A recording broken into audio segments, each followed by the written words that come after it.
民建聯喺處理大埔火災嘅未來工作嘅方面咧，我哋已經係成立咗一個專責嘅小組，由本人咧係做嗰個召集人，有15位嘅立法會議員咧係去參加呢個小組。而家嘅災民咧，最重要嘅就係日後佢哋點樣去重建家園。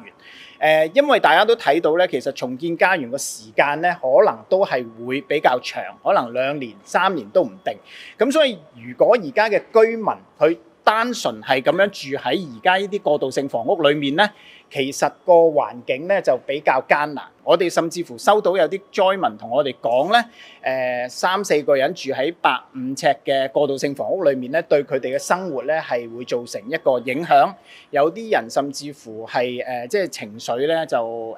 會有啲問題啦。咁所以我哋自己覺得咧，中短期嘅方案就係唔係可以要求特區政府咧係開放一啲咧係簡約公屋，將我哋嘅災民咧係先讓佢哋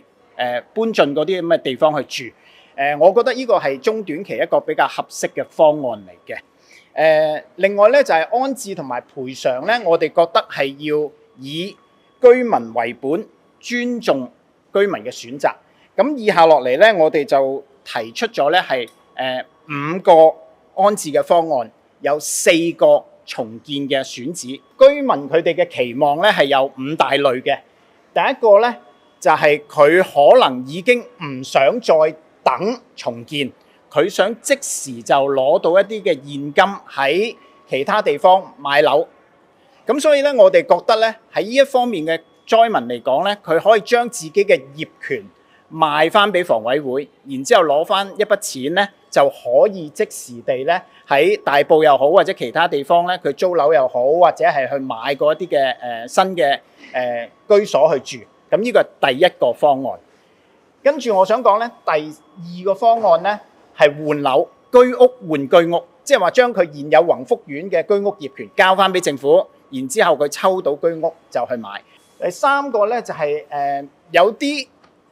買咗宏福苑嘅業主咧，佢可能做緊按揭嘅，咁佢可以選擇咧將佢嗰個宏福苑嘅單位又係賣翻俾房委會，然之後攞翻嗰嚿錢再去還咗自己嘅按揭。咁剩低嗰嚿錢咧，其實就可以因應而家上公屋嗰個標準去換翻或者申請上翻公屋。仲有咧就係一啲嘅租戶。租戶咧，我哋建議咧，政府就係俾一筆嘅賠償嘅金額，佢買翻佢自己嘅家私啊、電器啊，咁佢就可以即時地咧喺大埔區咧租翻一個新嘅地方，就去過佢嘅一個新嘅生活。然之後去到咧一啲災民，如果佢係願意等重建嘅話，咁我哋有4個嘅選址，主要咧就係第一係原址重建，喺翻宏福苑嗰度起翻。第2個咧就係逆地重建，喺附近我哋有一個